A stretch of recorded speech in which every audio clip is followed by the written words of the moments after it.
El aire en el eje cafetero de la Nueva Granada en 1850 era espeso y dulzón, una mezcla del olor a café secándose al sol, de la tierra húmeda y del perfume pesado de las flores que enmascaraban la podredumbre de la esclavitud. Dentro de la sala principal de la Hacienda Santana, la más próspera de la región, el aire era aún más denso, cargado de un luto fingido y una codicia mal disimulada. La familia del recién fallecido coronel Ignacio, un patriarca cuyo poder había sido tan vasto como sus cafetales, se reunía para la lectura de su testamento. Sus hijos y sobrinos, hombres de portes arrogantes y corazones endeudados, aguardaban con una impaciencia mal contenida el reparto de un imperio construido sobre el sudor y la sangre de cientos de almas. Sentado detrás de una imponente mesa de jacarandá, el abogado de la familia, un hombre de facciones pálidas y nerviosas, desdobló el documento con manos que temblaban ligeramente. El silencio en la sala era absoluto, roto solo por el zumbido de una mosca y el crujido ocasional de una bota de cuero. Los herederos no lo veían como un hombre de ley, sino como el guardián de un tesoro, el heraldo que confirmaría su derecho de nacimiento a una vida de lujo y ocio. Para ellos aquello era una mera formalidad, el último obstáculo burocrático antes de poder finalmente reclamar lo que creían que era suyo por derecho divino y de sangre. La lectura comenzó con el lenguaje formal y predecible de la ley. Legados para la iglesia, pensiones para criados lejanos, la liberación de 1 o 2 esclavos ancianos, gestos de piedad calculados para garantizar la reputación póstuma del coronel. Los hijos y sobrinos escuchaban con desinterés, sus ojos ya midiendo las paredes, calculando el valor de los muebles, dividiendo mentalmente las vastas extensiones de tierra. Su herencia era una certeza, una roca sobre la cual sus vidas parasitarias habían sido construidas. La única pregunta que flotaba en el aire era quién se quedaría con la mayor tajada de aquel opulento pastel. Entonces, la voz del abogado vaciló. Hizo una pausa, se aclaró la garganta y miró los rostros expectantes con una expresión de pavor. «Y ahora», dijo, su voz apenas un susurro, «la cláusula final». Leyó las palabras como si estuvieran envenenadas, cada una cayendo en la silenciosa sala con el peso de una lápida. Yo, coronel Ignacio de Albuquerque y Mello, en pleno uso de mis facultades mentales y con la claridad que la proximidad de la muerte me concede, desheredo por este acto a todos mis hijos y sobrinos por haber demostrado en vida ser indignos del legado que he construido. Un suspiro colectivo de incredulidad recorrió la sala. La confusión rápidamente dio paso a una furia creciente. Las acusaciones de senilidad y locura comenzaron a susurrarse, pero el abogado levantó una mano temblorosa, exigiendo silencio para la conclusión. Y así, nombro como mi única y universal heredera de todas mis tierras, propiedades, títulos de deuda y de todos mis bienes, a la única persona cuya lealtad y competencia han demostrado ser absolutas. Hizo una pausa, su mirada desviándose hacia un rincón oscuro de la sala. Le dejo todo a Lucía. El nombre flotó en el aire por un momento antes de estallar en una cacofonía de rabia y confusión. Lucia, la esclava, la gobernanta, la sombra que se movía silenciosamente por los pasillos de esa casa durante 30 años. Ella estaba allí, en su lugar habitual junto a la puerta, una figura inmóvil en su simple vestido de algodón oscuro. Y mientras los hombres que se consideraban sus amos gritaban y gesticulaban, ella simplemente levantó la barbilla y en sus ojos profundos y tranquilos, por primera vez, no vieron sumisión, sino el reflejo de su propio y devastador final. La venganza no había llegado con fuego o cuchillo, sino con la firma en un pedazo de papel que había transformado la propiedad en propietaria y a los señores en mendigos. Antes de que descubramos la terrible cadena de eventos que llevó a este momento, cuéntanos aquí desde dónde nos estás viendo. Siempre es increíble saber hasta dónde resuenan estas historias. Para entender la raíz de esta tragedia, la arquitectura de una venganza construida a lo largo de 30 años, debemos retroceder en el tiempo, al año 1820. La Hacienda Santana, en el corazón del eje cafetero, era entonces el epicentro de un universo en expansión. Un mar verde de cafetales Ondulaba por las colinas hasta donde alcanzaba la vista. El olor de los granos secándose al sol era el perfume del poder y la prosperidad. En la cima de la colina más alta, la casa grande, con sus paredes blancas e imponentes galerías, lo presidía todo como una fortaleza, un monumento a la voluntad férrea de un hombre, el coronel Ignacio. Su imperio era un reloj perfecto, y cada trabajador esclavizado era un engranaje, molido diariamente para que el tiempo del progreso de su señor nunca se detuviera. Fue en este mundo de orden brutal que llegó Lucia. Traída de una plantación menor como parte de una dote, era una niña de 10 años, delgada y silenciosa, pero cuyos ojos no contenían el vacío de la derrota, sino una intensidad observadora que lo registraba todo. Aprendió rápidamente que el silencio era su única armadura y la invisibilidad, su único refugio. Mientras otros niños sucumbían al ruido y a la furia del sistema, Lucia se convirtió en una sombra, una oyente, una esponja que absorbía las corrientes invisibles de poder, miedo y resentimiento que fluían por la casa grande, aprendiendo las reglas del juego sin que nadie se diera cuenta de que estaba estudiando. La casa grande era una máquina compleja, movida por una jerarquía rígida. Lucia, con su aguda inteligencia, navegó por este sistema con una maestría precoz. Aprendió a anticipar las necesidades de la señora, a evitar la crueldad casual de los hijos del coronel y a descifrar el humor del propio patriarca por el sonido de sus pasos en el piso de madera. No se rebelaba, ni se sometía por completo.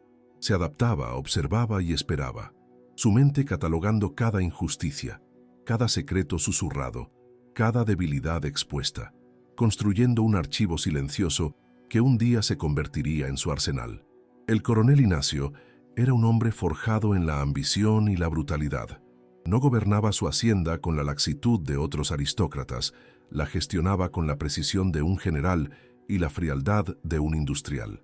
Veía a sus esclavos no como personas, sino como activos, unidades de producción cuyo valor se medía en sacos de café. Su palabra era ley, su furia, una fuerza de la naturaleza. Veía el mundo como una extensión de su propia voluntad, y cualquier cosa que no se doblegara a esa voluntad era simplemente quebrada y desechada. Sin embargo, su inteligencia era su rasgo más peligroso. No era un bruto ignorante, era un estratega. Fue él quien notó la eficiencia silenciosa de la joven Lucia. Vio en ella no un alma, sino una herramienta de calidad superior. Reconociendo su capacidad de aprendizaje y su lealtad forzada, la sacó del trabajo pesado y la puso a su servicio directo en la casa, una decisión que, en su arrogancia, vio como una señal de su propia genialidad en la gestión de recursos, sin imaginar jamás que estaba invitando a su futura verdugo a su santuario más íntimo. En marcado contraste con su padre, los hijos del coronel eran la personificación de la decadencia. Criados a la sombra de un titán, eran hombres débiles, movidos por la codicia, la lujuria y un sentimiento de derecho que los hacía perezosos e incompetentes. Veían el imperio de su padre no como un legado a preservar, sino como un cofre inagotable para financiar sus apuestas, sus amantes y su extravagante estilo de vida. Su crueldad no tenía el propósito frío de su padre. Era mezquina, nacida del aburrimiento y de un profundo resentimiento por su propia insignificancia. Mientras la familia del coronel se hundía en la ignorancia, Lucia encontraba formas de armarse con conocimiento. Secretamente, con la ayuda de un viejo esclavo que cuidaba la biblioteca, aprendió a leer. Las letras, que para sus amos eran meros instrumentos de mando y contabilidad, para ella se convirtieron en llaves que abrían otros mundos. Leía por la noche, a la luz de una vela robada, devorando los libros de cuentas del coronel, los periódicos de negocios e incluso las novelas que encontraba. El conocimiento se convirtió en su libertad interior, la única propiedad que era verdaderamente suya. Con el paso de los años, la niña silenciosa se convirtió en la mujer indispensable. Lucia ascendió al puesto de gobernanta, la administradora no oficial del imperio doméstico. Era la memoria viva de la casa. Sabía dónde se guardaba cada llave, la receta de cada remedio para las dolencias del coronel, el estado de cada contrato de café. Su competencia se convirtió en el pegamento que mantenía unido el mundo de su señor, una realidad que contrastaba brutalmente con la negligencia y la incompetencia de sus herederos de sangre. Su posición privilegiada no la aisló de la brutalidad del sistema, solo le dio un asiento en primera fila para observarla. Desde una ventana de la casa grande, veía cómo se usaba la picota para castigar a un trabajador que se había atrevido a descansar un minuto de más. Oía los gritos ahogados que venían del barracón por la noche. Veía cómo los hijos del coronel trataban a las jóvenes esclavas como propiedad sexual. Cada acto de crueldad era un martillazo en su corazón, forjando su paciencia en un acero cada vez más duro e inquebrantable. Lucia se convirtió en la guardiana de los secretos más oscuros del coronel. Era ella quien le traía agua cuando sus fiebres lo consumían, quien lo oía farfullar en sus pesadillas, quien leía las cartas que revelaban las deudas y los escándalos de sus hijos. El coronel, aislado por su propia tiranía, comenzó a depender de ella no solo para su confort físico, sino como una caja de resonancia silenciosa para sus frustraciones. No la veía como una confidente, sino como un diario viviente, una testigo muda que nunca lo juzgaría ni lo traicionaría. La vida en la hacienda Sant'Anna era una sinfonía de contrastes. El verde exuberante de los cafetales, que prometía vida y riqueza, era fertilizado por el dolor de cientos de hombres y mujeres. La opulencia de la casa grande, con su plata pulida y sus cristales centelleantes, era mantenida por manos encadenadas, y en el centro de todo estaba Lucia, un puente silencioso entre estos dos mundos, perteneciendo a ambos y a ninguno, su alma un espejo que reflejaba tanto la belleza de la tierra como la monstruosidad de los hombres que la gobernaban. En medio de esta oscuridad, una pequeña llama de humanidad se atrevió a encenderse. Lucia se enamoró.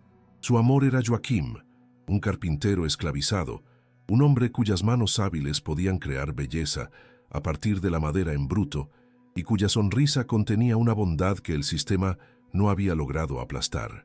Sus encuentros eran momentos robados, una mirada intercambiada en el patio, una palabra susurrada detrás del almacén.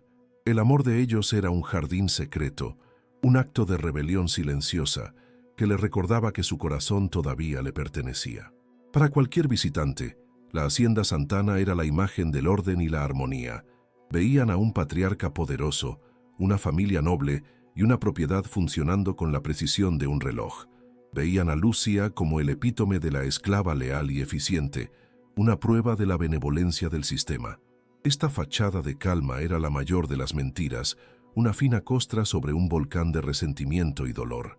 El público, sabiendo la erupción que estaba por venir, podía sentir el suelo temblar bajo la superficie pulida de aquella paz fabricada.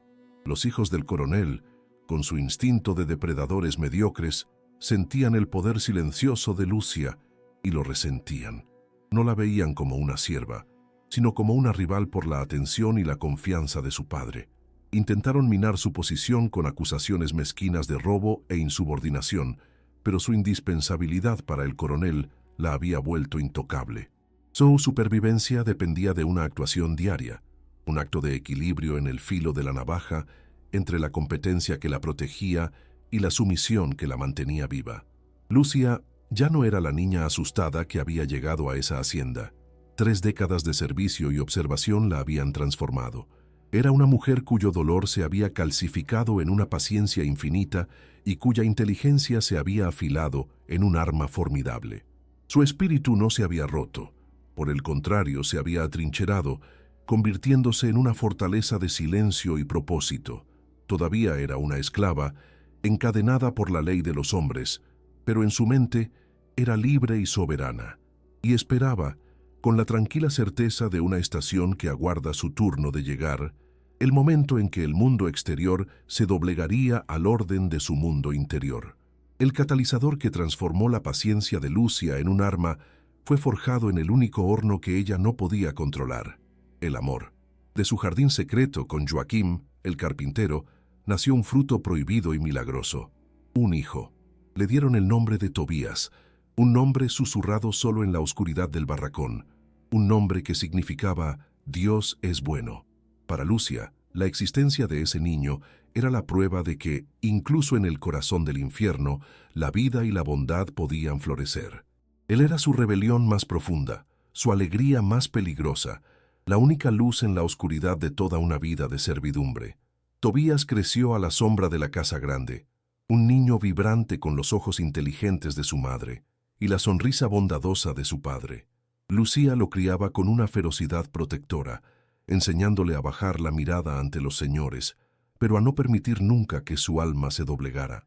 Cada momento robado con él era un tesoro, una historia contada junto al fuego, una lección silenciosa sobre las estrellas, el simple acto de sostener su pequeña mano.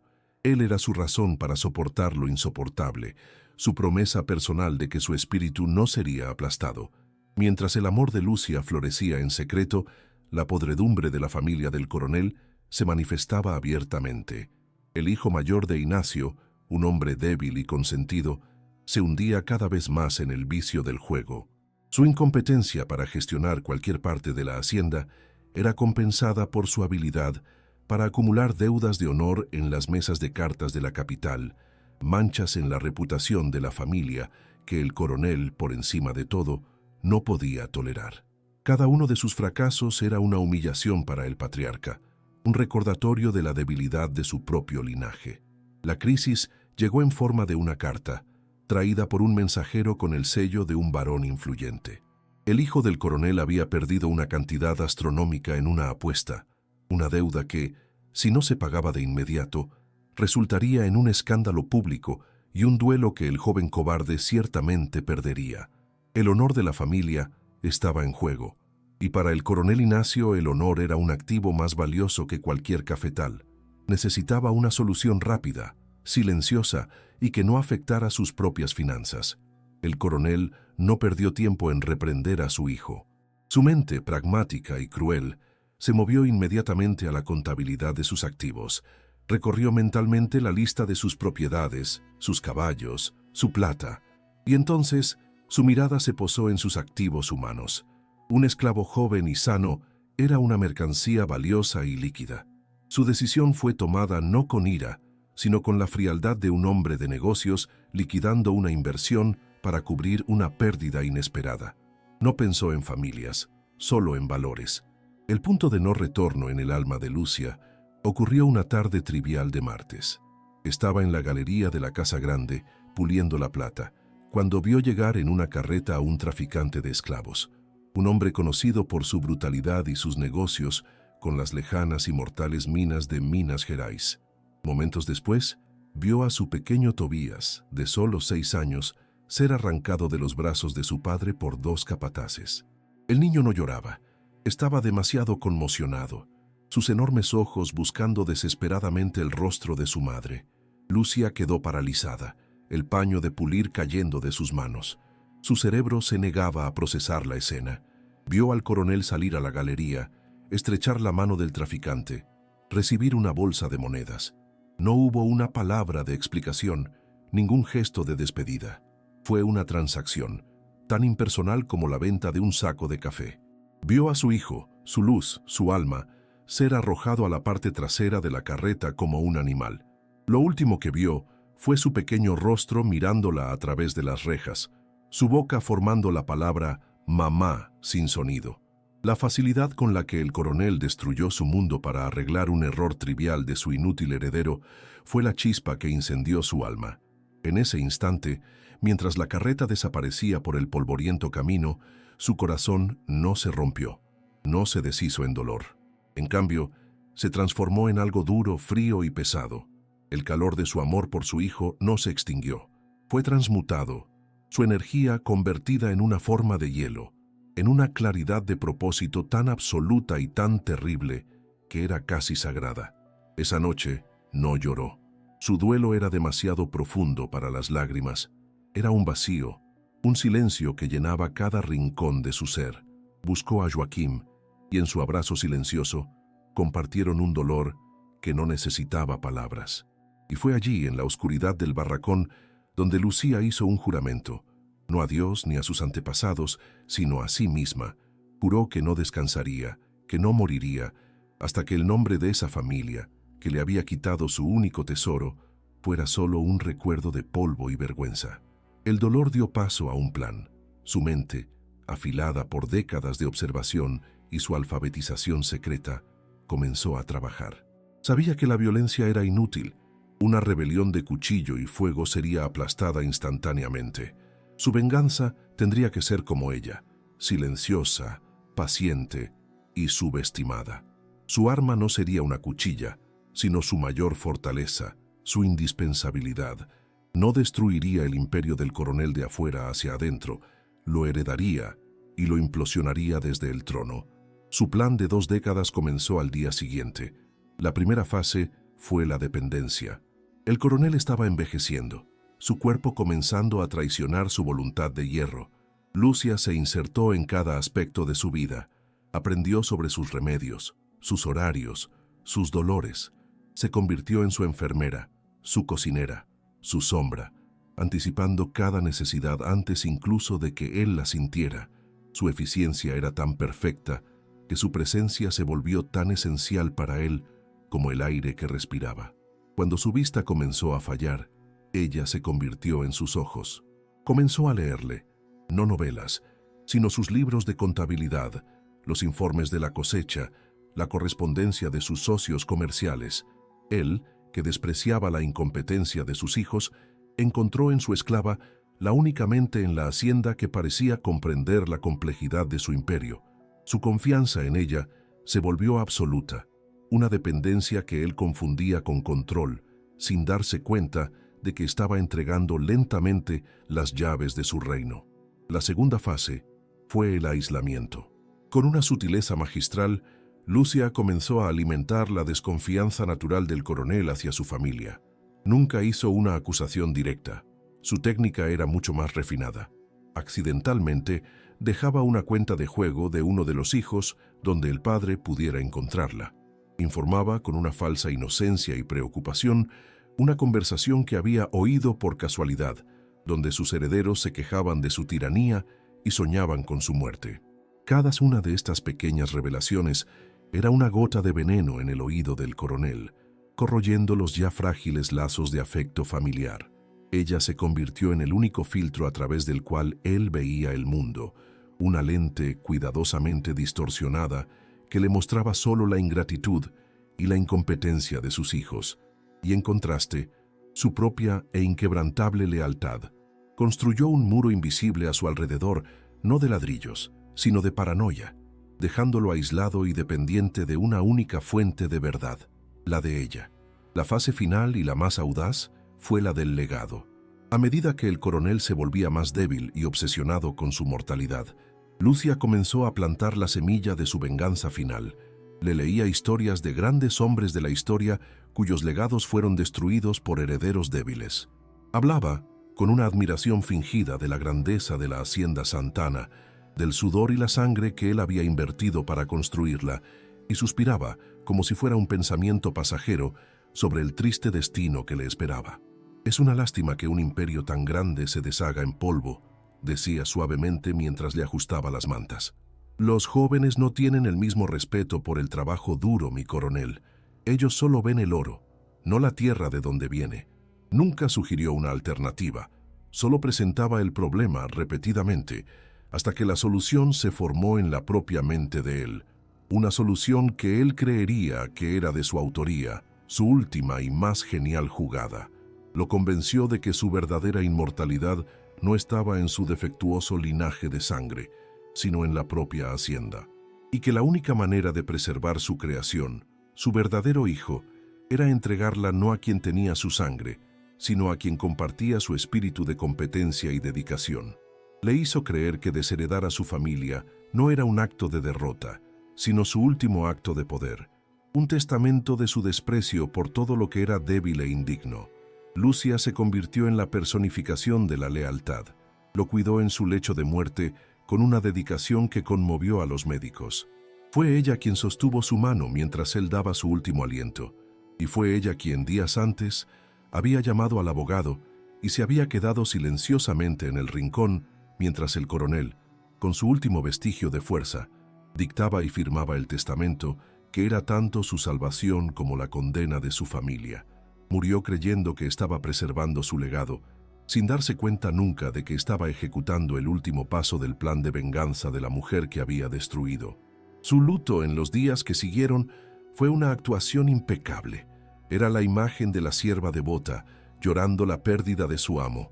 Nadie, ni siquiera los furiosos hijos, podía concebir la verdad, que detrás de esa máscara de dolor había una reina estratega aguardando su coronación, una mujer cuyo corazón de hielo había latido pacientemente durante 20 años, esperando ese exacto momento. El plan, nacido del dolor más profundo que una madre puede conocer, estaba a punto de dar sus frutos. La transformación de Lucia estaba completa. La niña que había llegado encadenada era ahora la maestra invisible. Su corazón, que había sido vaciado de amor, se había llenado con un propósito tan vasto e implacable como los propios cafetales. Había aprendido la lección más importante de su amo, que el verdadero poder no reside en la fuerza física, sino en la capacidad de controlar el entorno, de manipular las percepciones y de tener la paciencia para esperar a que tu enemigo se destruya a sí mismo. Ahora que el plan está en marcha, quiero saber, ¿qué harías en su lugar? Escribe en los comentarios. Es fascinante leer cada perspectiva. La escena, que antes había sido de un luto solemne, regresa ahora con todo su peso y contexto. El nombre Lucia, pronunciado por el abogado, flota en el aire no como una palabra, sino como una detonación. La incredulidad inicial de los hijos y sobrinos del coronel Ignacio se solidifica instantáneamente en una furia eruptiva. El hijo mayor, cuyas deudas de juego eran legendarias, es el primero en estallar, su rostro transformándose en una máscara de odio. «¡Brujería!», grita, su voz quebrándose. «Esta negra usó sus artes demoníacas para envenenar la mente de mi padre. Estaba senil, loco. Este documento es una farsa, una blasfemia contra nuestra sangre». La acusación resuena en la sala.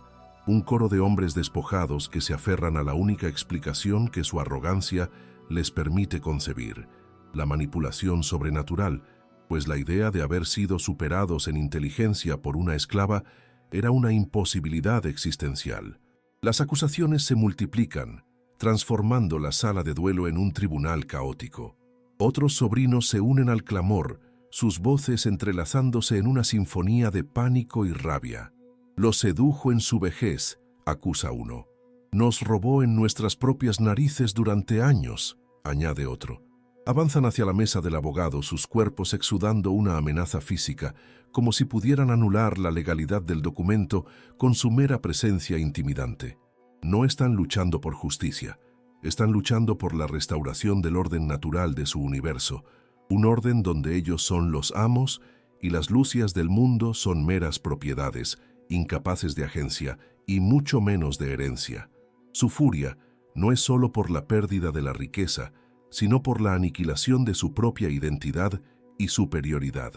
Durante toda esta explosión, Lucia permanece en su lugar en el rincón de la sala, una estatua de calma en medio del huracán. Su postura no ha cambiado. Sus manos están cruzadas frente a ella. Su rostro es una máscara de serenidad impenetrable.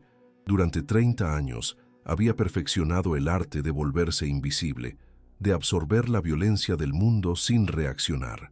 Ahora usa esa misma quietud no como un escudo, sino como un arma. Su silencio, contrastando violentamente con la histeria de ellos, expone su impotencia. Cada grito de ellos se rompe contra la roca de su compostura, y su negativa a encogerse ante su furia es su primer acto visible de dominio. El abogado, aunque visiblemente aterrorizado, reúne su coraje profesional, levanta el testamento como un escudo. «Señores», dice, su voz temblando pero firme, «el documento es legalmente impecable. Fue firmado en presencia de 2 testigos respetables, el párroco y el juez de paz.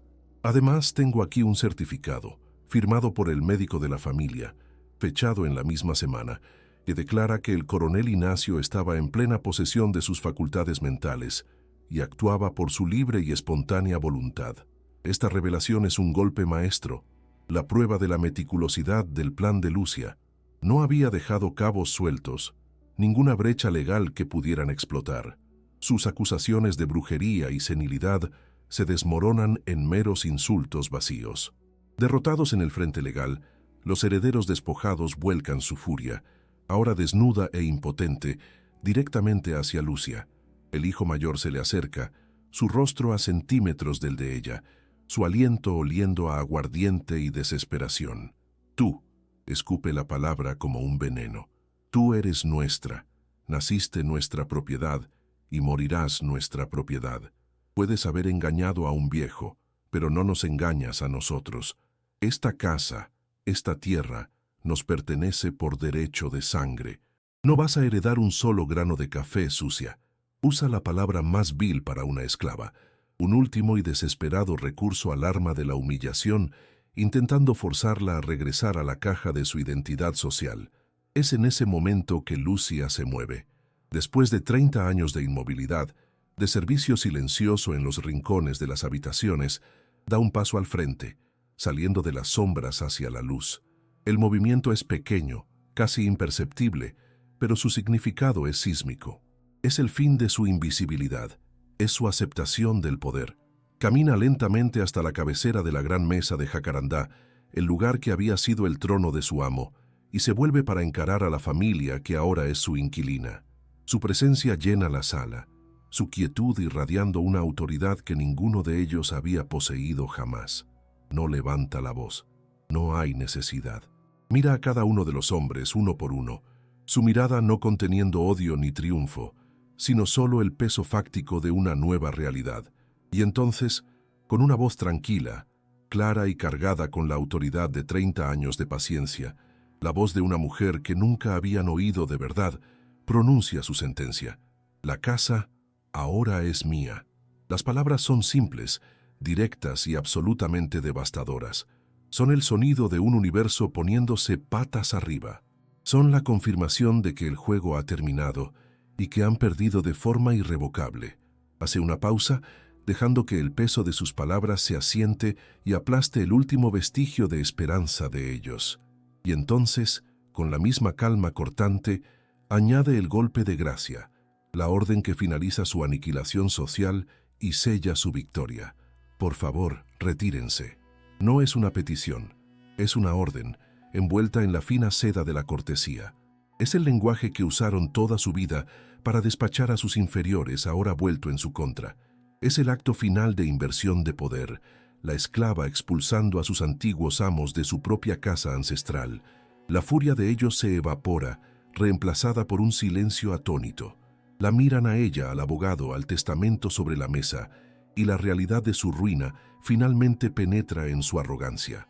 Han sido completamente superados, no por un ejército o un rival de sangre, sino por la mente estratégica de la mujer que consideraban poco más que un animal de carga. Su derrota no es solo financiera, es existencial. Su identidad, construida sobre el pilar de su superioridad heredada, ha sido pulverizada. Su salida es la caminata de la vergüenza de los destronados. Uno por uno, los hombres que entraron en esa sala como los herederos de un imperio salen de ella como intrusos, sus hombros caídos, sus rostros, una mezcla de odio impotente y confusión abyecta. El sonido de sus botas en el piso ya no es el sonido de amos caminando en su propiedad, sino el de fantasmas siendo exorcizados de su antiguo hogar. El último en salir es el hijo mayor, quien le lanza una mirada que promete una venganza que ya no tiene el poder de cumplir. Cuando la puerta se cierra detrás del último de ellos, un silencio profundo y pesado se instala en la sala. Es el silencio del fin de una era. Lucia permanece de pie, sola, en la cabecera de la mesa. Mira el testamento, el trozo de papel que es simultáneamente el certificado de defunción de una dinastía y su certificado de nacimiento como mujer libre y poderosa. No sonríe. Su victoria es demasiado pesada para la alegría. Es la culminación de una vida de dolor, el pago de una deuda de sangre saldada con tinta. El imperio construido sobre su trabajo y sobre el cuerpo de su hijo era ahora suyo. La justicia poética era sublime y terrible. No tenían derecho a un solo grano del café que había sido regado con su sudor y sus lágrimas. No solo había heredado su riqueza, Había heredado su historia y ahora era ella quien la reescribiría. El silencio en la sala no era un vacío, era el sonido de una balanza, desequilibrada durante siglos, encontrando finalmente su terrible y justo equilibrio. Cuando la puerta se cerró detrás del último de los herederos despojados, un silencio profundo y denso, como nunca antes había existido, se instaló en la sala principal de la Hacienda Santana. Lucia permaneció de pie junto a la mesa del coronel, su trono recién conquistado. No sintió el éxtasis de la victoria ni la liberación de la venganza. En cambio, sintió el peso abrumador de 30 años de silencio desplomarse sobre ella, el fin de una guerra de toda una vida que la había dejado exhausta y hueca. Miró el testamento, su declaración de independencia y el certificado de defunción de una dinastía. Su venganza no había terminado en ese momento, apenas comenzaba, y su forma final sería mucho más radical de lo que cualquiera en esa sala podría haber imaginado. Su primer acto como señora del imperio no fue tomar posesión de los aposentos del coronel ni contar su nueva fortuna. Se volvió hacia una de las criadas que observaba, aterrorizada, desde el umbral de la puerta, y con la misma voz tranquila y controlada, dio su primera orden. «Llama a todos», dijo, «a todos, del campo, de la cocina, del barracón. Quiero a todos reunidos en el patio principal en 10 minutos». La orden era tan inédita, tan contraria al orden natural de ese universo, que la joven criada vaciló, antes de ver en los ojos de Lucia una autoridad más absoluta que la del propio coronel. Corrió a cumplir, el sonido de sus pies anunciando el comienzo de una nueva era. El patio, el gran espacio de tierra apisonada que había sido el escenario de tantos castigos y despedidas, se llenó lentamente con el cuerpo colectivo de los esclavos de la hacienda. Cientos de hombres, mujeres y niños se reunieron en un silencio temeroso, sus rostros una mezcla de confusión y miedo. El rumor de la desgracia de los herederos se había extendido, pero nadie se atrevía a interpretar lo que eso significaba para ellos. Esperaban lo peor, una venta masiva, la separación final de sus familias, una nueva forma de crueldad bajo un nuevo látigo. Miraban hacia la casa grande, esperando que emergiera uno de los hijos del coronel, pero en su lugar vieron a Lucia. Salió a la galería, no con un látigo en la mano, sino seguida por 2 hombres que cargaban con dificultad los pesados libros de registro de la hacienda. Eran los gruesos volúmenes encuadernados en cuero, donde cada uno de ellos estaba listado, no como un ser humano, sino como un activo, nombre, edad, precio y linaje, como si fueran ganado. Esos libros eran la materialización de su deshumanización, la Biblia de su opresión, y su presencia allí, a la vista de todos, era un presagio terrible y confuso. Lucia descendió los escalones, caminando entre la multitud que se apartaba instintivamente, y se detuvo junto a la picota. «Quémenla», ordenó, su voz resonando en el silencio. Señaló el poste de madera oscura, pulido por el sudor y la sangre de generaciones, el obelisco central de su religión del miedo. Tras un momento de conmoción, algunos de los hombres más fuertes avanzaron con hachas y con una furia liberadora hicieron pedazos el símbolo de su tortura. La madera astillada, junto con todos los látigos y rebenques que pudieron encontrar, fue apilada en una enorme pira en el centro del patio. Finalmente, Lucia arrojó los libros de registro a la cima de la pila. Con una antorcha en la mano, fue ella misma quien encendió el fuego. Las llamas lamieron la madera seca y el cuero de los libros, ascendiendo a los cielos en una columna de humo y cenizas. El sonido crepitante era el sonido de siglos de dolor siendo consumidos. El olor a cuero quemado era el olor de su propiedad siendo borrada de la existencia. Estaba quemando la prueba de que alguna vez pertenecieron a alguien. Estaba quemando la idea misma de su esclavitud, transformándola en nada más que un recuerdo de humo. Mientras las llamas danzaban, iluminando los rostros atónitos de la multitud, Lucia habló. «A partir de este momento», declaró, su voz clara e inquebrantable, «no hay más amos ni esclavos en esta tierra. Todos ustedes son libres». Un murmullo recorrió a la multitud, una ola de conmoción e incredulidad. La libertad era un concepto tan abstracto, un sueño tan lejano, que sus mentes luchaban por comprenderlo. Pero Lucia no solo les estaba dando la manumisión, les estaba ofreciendo algo mucho más radical. Esta hacienda, continuó, su brazo abarcando los campos que se extendían más allá de ellos, no será vendida. Esta tierra ha sido regada con nuestro sudor, nuestra sangre y nuestras lágrimas. Nos pertenece. La idea era tan revolucionaria que el silencio se profundizó. Vamos a trabajarla juntos, no para un señor, sino para nosotros mismos. Las cosechas serán nuestras, las ganancias serán nuestras. La hacienda Sant'Anna ya no es una plantación, es nuestro hogar. Juntos haremos de ella una comunidad. La comprensión descendió sobre ellos, no como un trueno, sino como el amanecer, lenta y luego abrumadora. La conmoción dio paso a las lágrimas, no de dolor, sino de una alegría tan profunda que era casi dolorosa.